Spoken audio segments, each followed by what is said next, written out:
Her announcement wasn't that they had located her. It wasn't a declaration of Nancy Guthrie's safety. It was a statement that the search was concluded.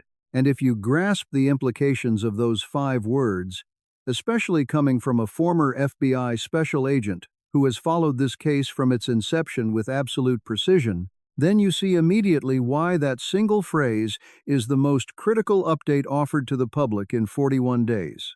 This is not an analyst who offers false hope to fill empty airtime. She is not a media personality skimming news reports to give opinions between commercial breaks. Jennifer Coffindaffer built her career within the Federal Bureau of Investigation, handling the types of cases that conclude either in arrests or in definitive answers. And she has been analyzing Nancy Guthrie's disappearance for public view since the story first broke, posting on X and providing commentary to Newsweek. She was a guest on network broadcasts across the country, and in every single one of those interviews, through each new piece of information, every setback, and every silent week from the Pima County Sheriff's Department, she reported only what the evidence showed, not what the family longed to hear, not a version that made for a more compelling story, but the facts as she interpreted them. When the search effort concluded, she didn't frame it as positive news. She presented it as a strategic signal. And within the lexicon of federal law enforcement, that signal carries a specific meaning that the majority of reporters on this story have failed to analyze. In a federal kidnapping case, when the search phase is called off without a body being found or an arrest being made, it is not a sign that investigators have given up. It is a sign they possess knowledge. And that knowledge is poised to alter the entire investigation. Watch this video to the very end, because I will explain precisely what the end of a search phase indicates, from inside a federal probe, what it suggests about Nancy Guthrie's location, and how 2 other retired federal agents independently made comments this same week that reinforce the exact same theory. When we are done, the quiet from law enforcement will no longer seem like a sign of stagnation. It will sound like something else entirely. But to truly comprehend the subtext of Jennifer Coffindaffer's post, we have to first examine the state of this investigation before her update, and the woman at its heart who has been waiting 41 days for help to arrive. Nancy Guthrie is 84 years old and lives in the Catalina foothills, a peaceful, semi-rural community located just north of Tucson, Arizona, characterized by wide streets and homes set back by long driveways and foliage, creating a screen of privacy from passers-by. At night, the roads are nearly deserted. The few home security cameras in the area are aimed at private property, like front doors and driveways, not toward the public street. It's a community where the long history of safety has, paradoxically, created a unique vulnerability. The belief that nothing bad ever happens here fosters a sense of security that can be weaponized against its residents. Nancy has a heart condition that demands daily medication. An implanted pacemaker regulates her heartbeat. While her physical mobility is limited, she is described by everyone, including law enforcement, as being exceptionally sharp and self-reliant. This is a woman who, after years in the same house, would recognize every creak and groan it makes in the dark, and would be unlikely to open her door for an unexpected visitor unless the person's approach seemed disarmingly normal. She is also the mother of Savannah Guthrie, the co-anchor of NBC's Today Show. This connection is the reason the case garnered such widespread national media coverage, but it doesn't shed any light on what transpired inside her home. To understand that, we have to look at the timeline. On January 31st, a Saturday, Nancy enjoyed dinner at the residence of her daughter, Annie. The evening was perfectly unremarkable. It was ordinary in all the ways that count, right up until the moment it wasn't. At 9:48 that night, Annie's husband, Tommaso Cion, escorted Nancy back to her house. He drove up her driveway and waited for her to get inside. He saw the garage door shut behind her at 9:50 p.m. before he drove away. That is the last confirmed sighting of Nancy Guthrie being safe. The next morning, her family was unable to get in touch with her. She also missed a scheduled appointment.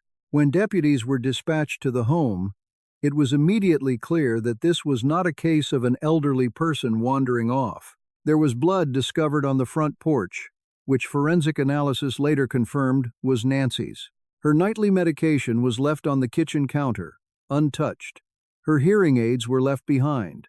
There were no signs she had packed a bag. She did not leave willingly.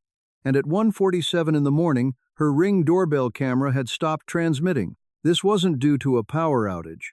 The device had been manually ripped from its housing. 41 minutes after that, at 2:28 a.m., the signal syncing her pacemaker to her iPhone went dead.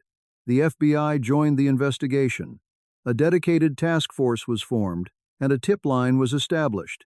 A reward of $1.2 million was offered. But after 41 days, without an arrest, without a named person of interest, and with a sheriff who hadn't addressed the media in 36 days, the case, from an outsider's perspective, seemed to be losing all its steam. But Jennifer Coffindaffer was not an outsider.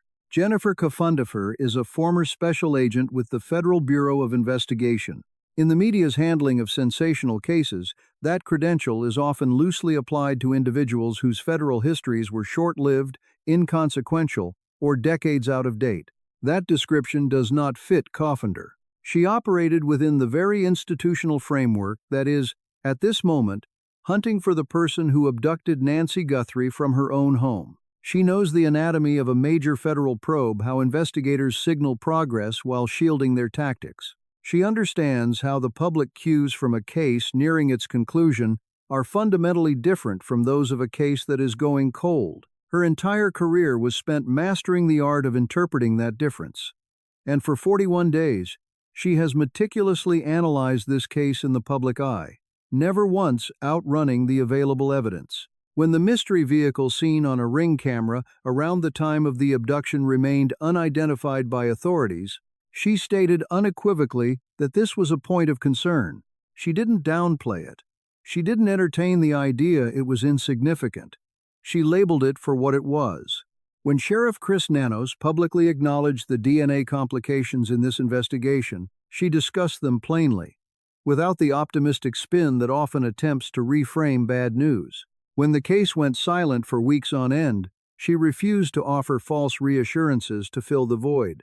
She observed, she waited, and she offered no words of hope until a reason emerged. On March 10th, she made a post on X, questioning why Sheriff Nanos turned down assistance from EC Search and the United Sinjan Navy, two of the nation's most respected volunteer search groups. She posed the question of whether authorities were perhaps much closer to knowing Nancy Guthrie's fate than they had let on. Her post concluded with 3 words she had deliberately avoided throughout 41 days of commentary on the case: half glass full. Coming from a woman with Jennifer Coffindaffer's background, that is not mere sentiment. It is an expert's analysis of a behavioral pattern she recognizes from her time on the inside. And in the world of a federal kidnapping investigation, that specific behavioral pattern carries a very distinct meaning. When a law enforcement agency declines the help of large-scale volunteer search parties, it usually isn't because the case has been abandoned. It happens because the search itself is concluded because they have already learned something critical about Nancy's whereabouts, or what happened to her. At that point, a massive ground search involving hundreds of people is no longer useful to the investigation's new trajectory. The end of a search phase isn't announced in a press conference. It's not a public declaration. It is an internal choice, executed quietly, and perceptible only to those who are trained to see the signs. Jennifer Coffindaffer is trained to see those signs, and what she observed prompted her to write half glass full for the first time in 6 weeks. But she wasn't the only former federal agent who analyzed the facts of this case and arrived at a conclusion the media hasn't quite grasped. 2 other experts, speaking independently of one another, made statements in the same week she posted those words that, together, paint a picture none of them would state outright. John Miller's career included running counterterrorism operations at the deputy commissioner level for the NYPD. He was also an assistant director at the FBI, making him arguably one of the most qualified law enforcement commentators in American media today. After reviewing the evidence, He pointed to something that most reporting has treated as a minor detail when it should have been the central focus. He declared that the blood found on that porch is the single most important factor. He argued that the crime failed from the very start, not at some later point, not in the days that came after. It happened instantly. The very second contact was made with Nancy Guthrie on her porch. An unfixable error occurred. Everything that followed the ransom demands, the notes, the weeks of quiet may have been a fabrication, not to get Nancy back, but to hide what was already done. The term he used was re-engineered. He proposed the theory that the crime was reshaped into a kidnapping story after something went catastrophically and permanently wrong at the house. Tracy Walder examined the same set of facts, but from a new angle. She is a veteran of both the FBI as a special agent and the CIA as an officer, with a career built on the analytical rigor that separates what the evidence proves from what people wish it would prove. She remarked, "This case is just too targeted. It had to be someone familiar with the area, someone who had watched that specific home, someone whose motive was linked by obsession or revenge not to Nancy Guthrie herself, but to her daughter, Savannah Guthrie. Not the mother, but the daughter. The true motive," she argued, "wasn't born from the life of an 84-year-old woman living by herself in Tucson. It came from somewhere within the public life or private connections of her well-known daughter. Consider two veterans of federal law enforcement, each shaped by a unique career in a different federal agency, each employing a distinct method of analysis, and yet, independently, they have reached the same grim conclusion, a truth they will not state plainly, but one that all the underlying evidence screams. For 41 days, not a single photograph has emerged proving Nancy Guthrie was alive after she was snatched from that porch. No audio of her voice, not one handwritten word to confirm she was breathing, waiting for a ransom payment. In any legitimate kidnapping, proof of life is not a request. It is the currency of the negotiation. It is the captor's only true leverage. Without that proof, there is no deal to be made. There is only the charade of one. The ransom communications in this case didn't just taper off as negotiations faltered. They stopped cold, as if a switch had been flipped. As one former FBI assistant director suggested, the notes were likely constructed to conceal what had already been done, not to recover the person who was taken. When you place that chilling assessment alongside Jennifer Coffinder's analysis that the search phase is over, the image that comes into focus is not the one dominating the headlines. And the reason it hasn't appeared in the news is the very same reason the entire forensic timeline of this case was so dangerously prolonged. That reason has a name: Chris Nanos, the sheriff of Puma County. He was the man who controlled this investigation in its most vital opening hours. And those first hours at any crime scene are forensically sacred. Biological evidence degrades. Digital footprints grow cold.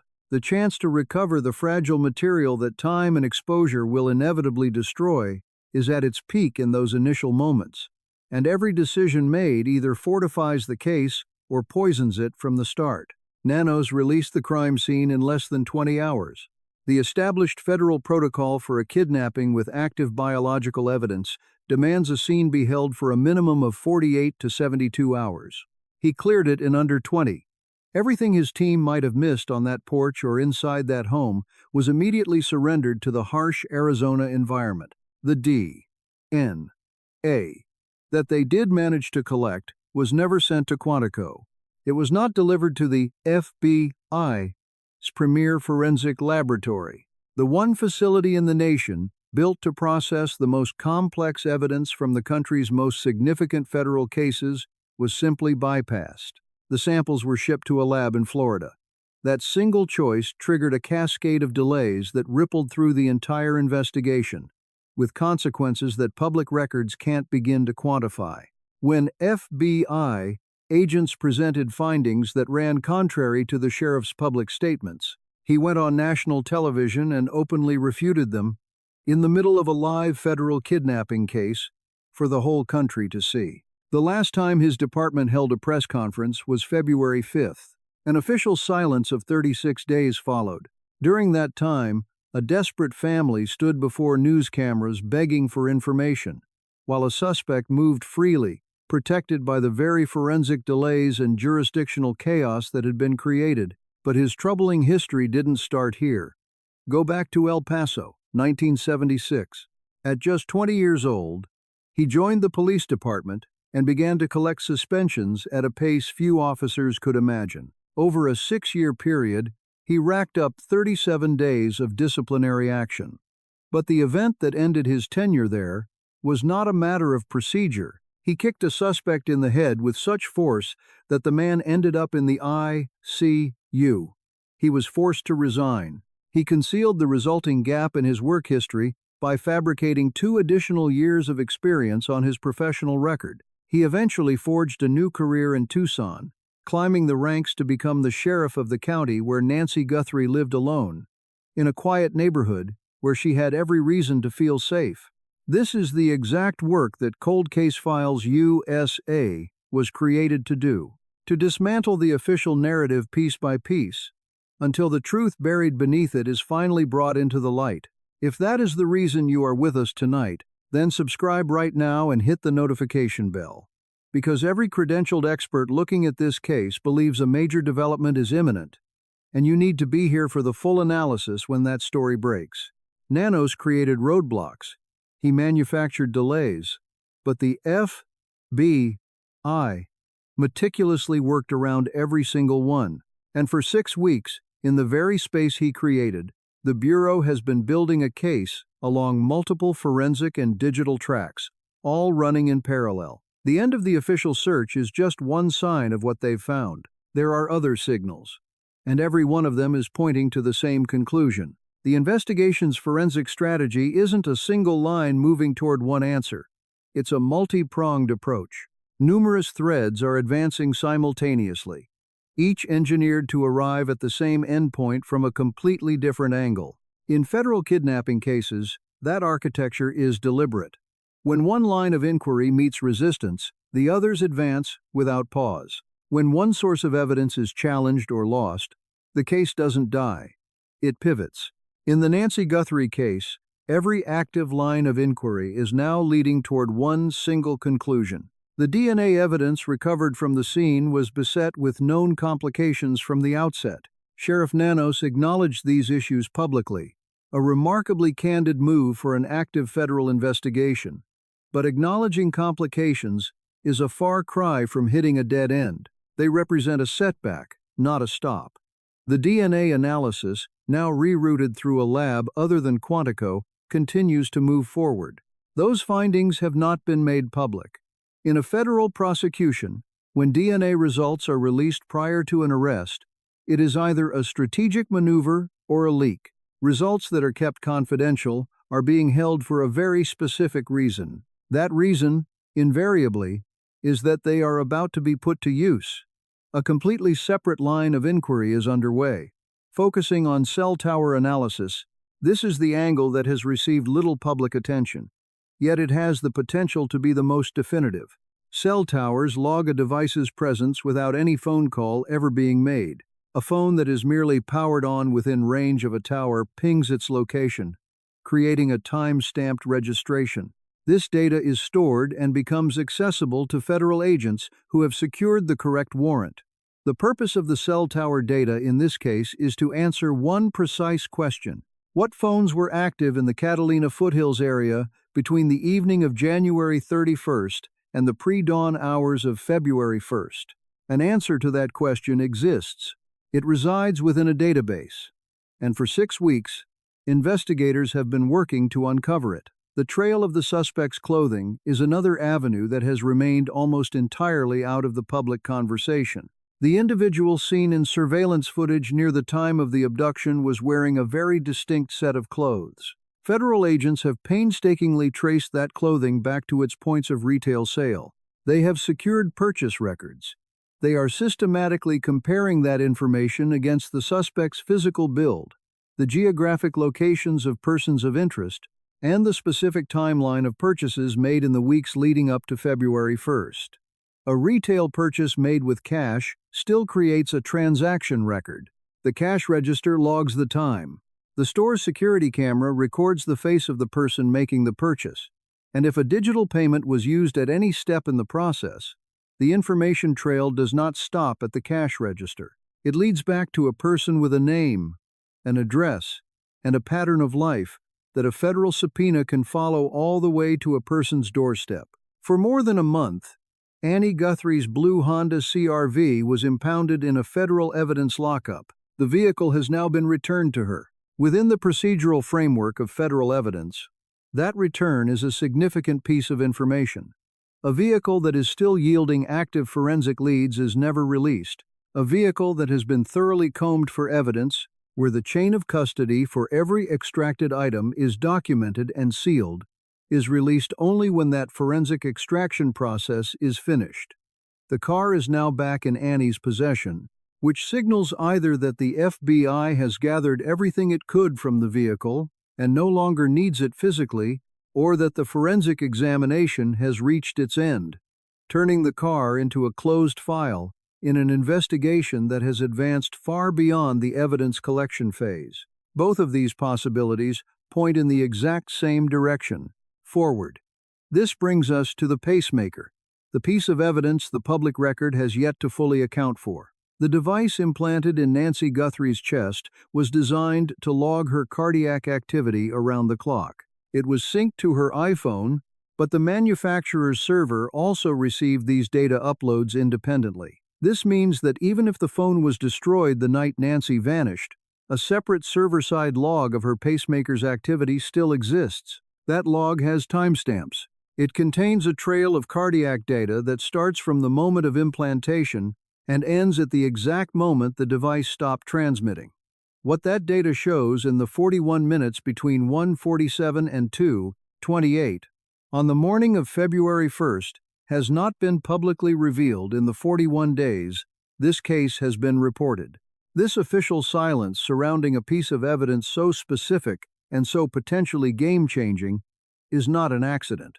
It is either the deliberate safeguarding of information crucial to a pending prosecution, or it represents the most critical unanswered forensic question of this entire investigation. Each one of these investigative avenues is being explored concurrently, and when the sheriff of Pima County informed NBC News in early March that his investigators were definitely closer, a former FBI intelligence analyst who heard the remark told Newsweek it was a significant departure from protocol. Jennifer Daubler served for 13 years inside the Bureau, specializing in how federal investigations communicate, both within the agency and to the public.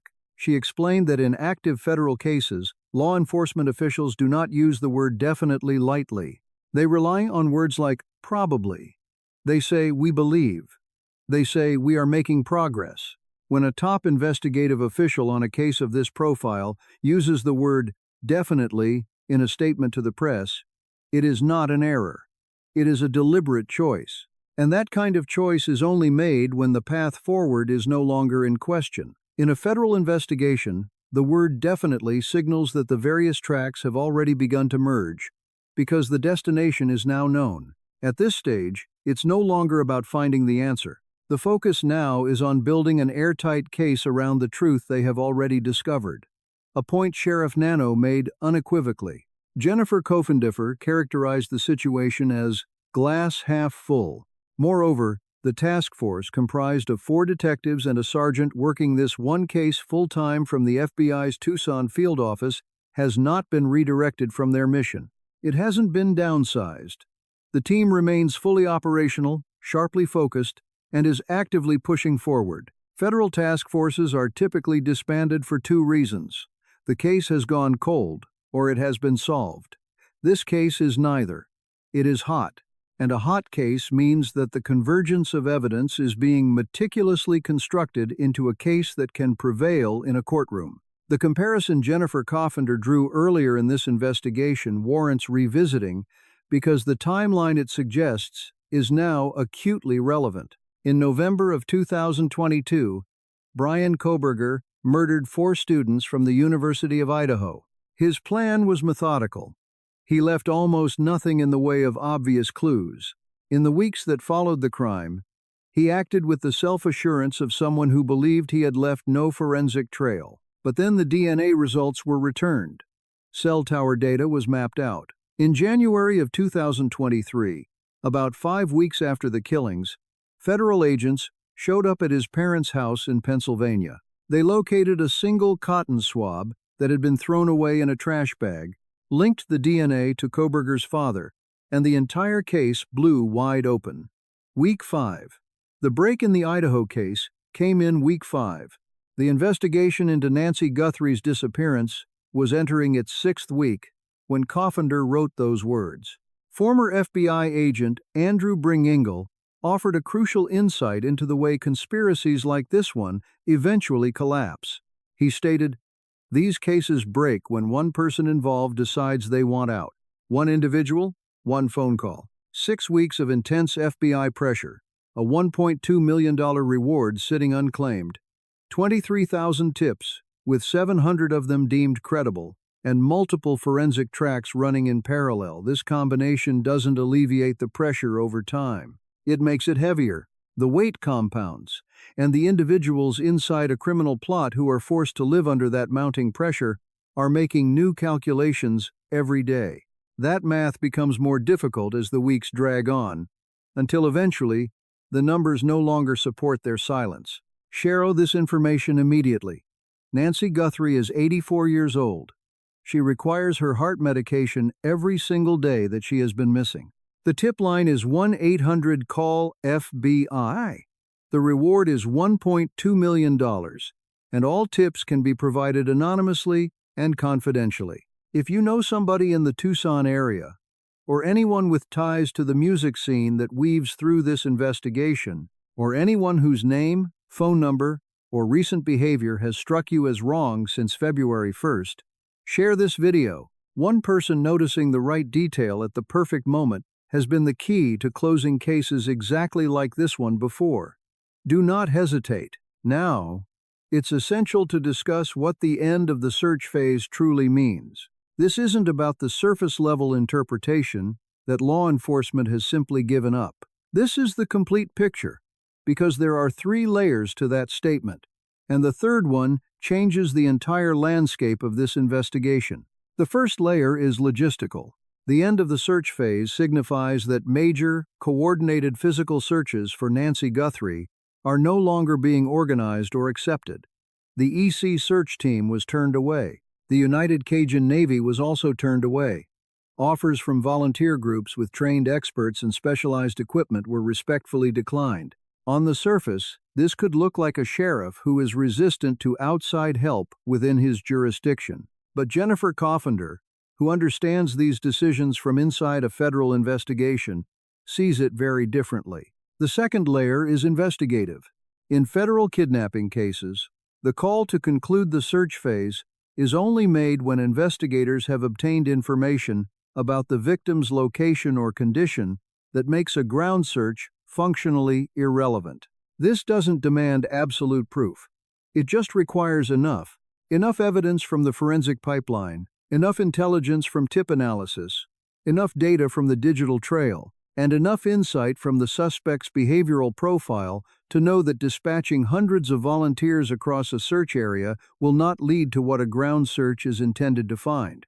The search phase is concluded when the investigation has already advanced beyond the point where finding someone requires physically looking for them. The third layer is the one that both John Miller and Tracy Walder were hinting at without saying it directly.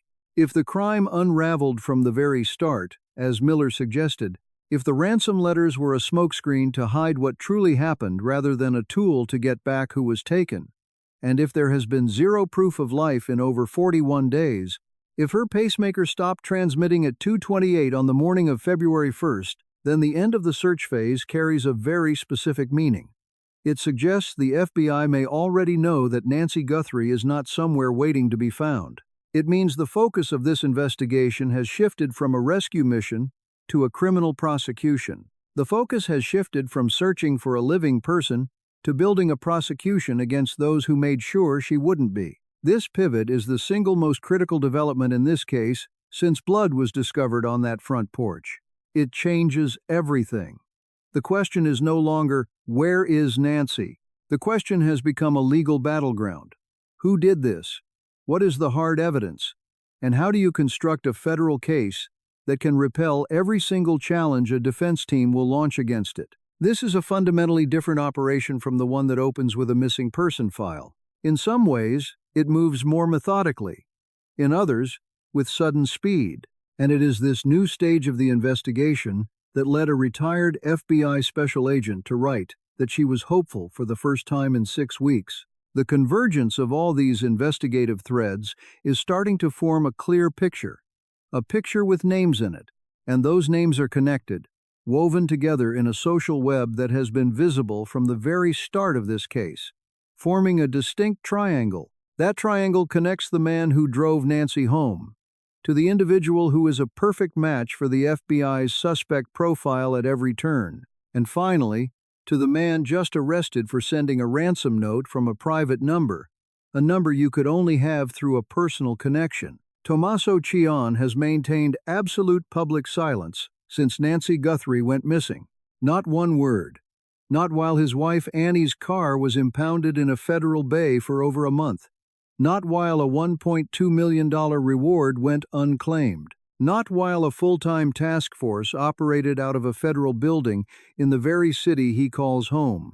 The last person confirmed to have seen Nancy Guthrie alive has offered nothing but silence, and given the circumstances, that silence speaks volumes.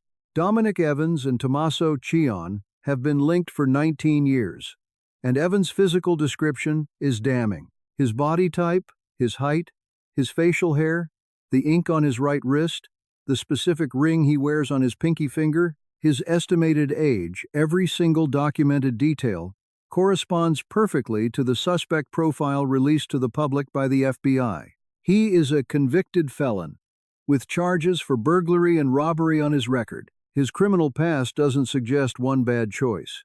It demonstrates a practiced expertise in invading private homes and taking property that belongs to other people. He has never been officially called a suspect. He has never been officially identified as a person of interest. And now that the search phase is complete, the gulf between how well he matches the FBI's description and his official absence from the case narrative becomes more critical, not less. Derek Kayla had Tommaso Cion's personal cell number. He used that number to send the ransom text. He is now in custody. His phone is now part of the federal evidence pool. Every single contact on that phone, every text and call made during the relevant period, is now accessible to a team that has already spent 6 weeks building a forensic and digital profile of this case. Taking one person into custody who has knowledge of the others is not how a conspiracy ends. It is the pressure point that causes a conspiracy to start cracking apart. Andrew Bringing said it best. One conspirator, one call. For 6 weeks, the weight of the secret of what was done has been compounding on whoever is carrying it. The FBI just slammed one more door shut this week, and the people hiding behind the remaining doors know their time is running out. This is all for Nancy Guthrie. A former FBI special agent analyzed 6 weeks of intelligence and confirmed the search is over. But in an investigation like this, that is not the end. That is the part of the story where the guilty begin to realize there is nowhere left to hide. If this analysis gave you perspective the mainstream news missed, please hit the like button now. It takes 1 second, and it shows Cold Case Files USA that this kind of in-depth work is valued. Subscribe and enable all notifications, because every signal from every expert watching this case indicates that it is about to break wide open. When it does, we will be here with the complete analysis before anyone else. And if you want to see the entire suspect network mapped out, specifically how the 19-year connection between Dominic Evans and Tommaso Cion looks when overlaid with the FBI's physical description of the man on that porch, that entire breakdown is in the video right here. The truth is far darker than the headlines have dared to suggest. I will see you there. 41 days. No answers, no arrests, no sign of life. But silence from law enforcement is not the same as surrender. Nancy Guthrie, 84 years old, sharp, self-reliant, full of life, vanished from the one place she should have been safest. her own home. Her medication sat untouched on the counter. Her hearing aids were left behind. A camera was ripped from its housing in the dark. And a pacemaker went silent at 2:28 inches the morning. This case teaches us something profound about how justice truly works. Justice is not loud. Justice is patient. While the world grew frustrated, while headlines faded and cameras moved on, investigators were quietly building something unbreakable. Every digital footprint, every forensic thread, every phone call between conspirators, all of it cataloged, all of it preserved. The lesson here is not about crime. It's about perseverance in the face of silence. It's about the people who never stop, not for ratings, not for applause, but for one elderly woman who deserved to feel safe in her own home. Truth doesn't disappear just because no one is talking about it, and those who believe silence protects them are about to learn it never does.